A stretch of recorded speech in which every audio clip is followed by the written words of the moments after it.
It's your gracious host back again, man, with another edition of Impromptu Live. I had to check in on this one, man, because I literally just finished watching that Katt Williams interview in totality. And I think what's the most important thing that I learned about that interview by watching it for that brief second was one, Katt spoke unapologetically about the situation. No matter what your thoughts, feelings, or attitude about that gentleman, what he spoke about was a lot of truth. There is a lot of subjects that he broached and discussed quickly on that we do not need more context for.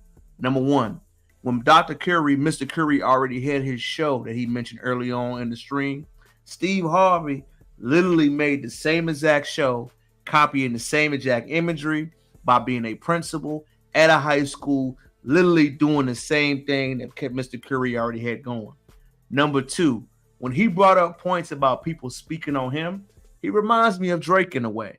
You notice how Drake never makes diss records at first. He always responds to people that respond to him. It let me know that Katt Williams has that same type of effect. Good, bad, or ugly about that gentleman, you can always see his longevity everlasting. Katt Williams has been talented time after time in history. No matter what your thoughts or feelings are about this man, one thing you cannot deny is what he's been doing. His work ethic has overseen and passed all the prospects that we might have thought at one point. No matter what the feelings, interpretations, or whoever must feel about him, the brother's message was profound. The profound message let us know early on that Katt had a message, even though he was unapologetically about it. Even though you could say it was rude, captivating, harsh, eye twitching, the gatekeeper comment was also real. If you look at the part that are in Hollywood films and movies, there is literally only one big comedian, right? Dave Chappelle's an outlier. Chris Rock is not as big as Kevin Hart. It does kind of make you think. No matter if you disagree or agree with the brother, the points are valid. Why is it that we only see one comedian shining? Why is it that one black woman that you see has been mounted entirely? Why is it that we don't see the actual talent being circumvented? Why is that? Why is it have to be that way?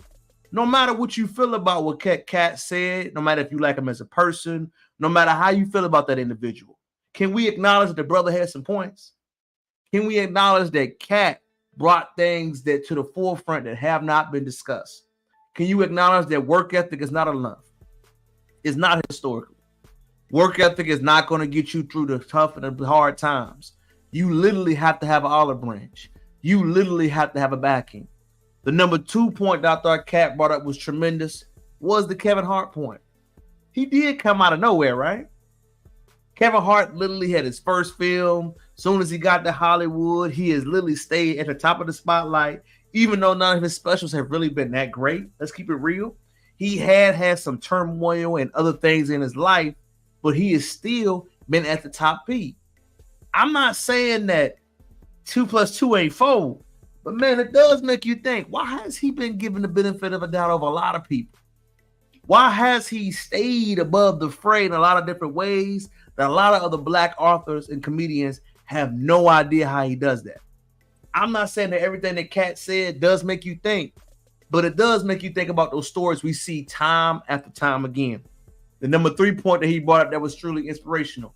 It goes for the brothers, man. We always see the play in movies, in film, being brought up time and time again. Sadly, he had to use Jonathan Majors' example. Too many brothers do not know the examples that we see at the historical events over and over again. Black man dating white woman, something racial, something accusation is made, you are guilty, and you have to prove yourself innocent. We see it in real time, Rosewood, Tulsa. Look at any parts in American history, specifically black history perspective. You will see this happen over and over again. The sad part about it, brothers keep falling for the banana in the tailpipe. Jonathan Majors is just a recent time history of a public trial going that way. You have Emmett Till. You have multiple historical events to show when you are accused by a woman of the dominant society of something, you are guilty. No amount of evidence, no amount of film, no amount of trajectory, no matter what you say, you are guilty, brothers. So carry yourself as such. You cannot say you do not know.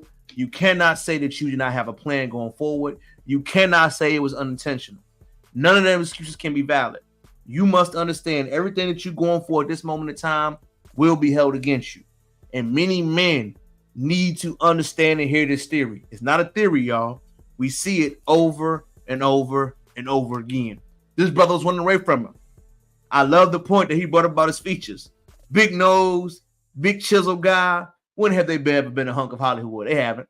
You know how many times I get made fun of because of my big nose? It's truth. I get made fun of to this day. Big nose, big lips, and I'm loud. So we have never been the standard of beauty, not in this country, and that's true.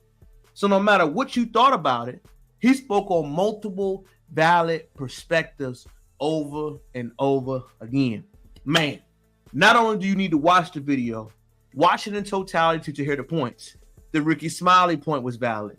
The point about Ice Cube making an independent black film, and you had people complaining about me not being paid enough, not based off the opportunity. I love the point of view that he brought up, man. Ice Cube gave these brothers an opportunity, y'all.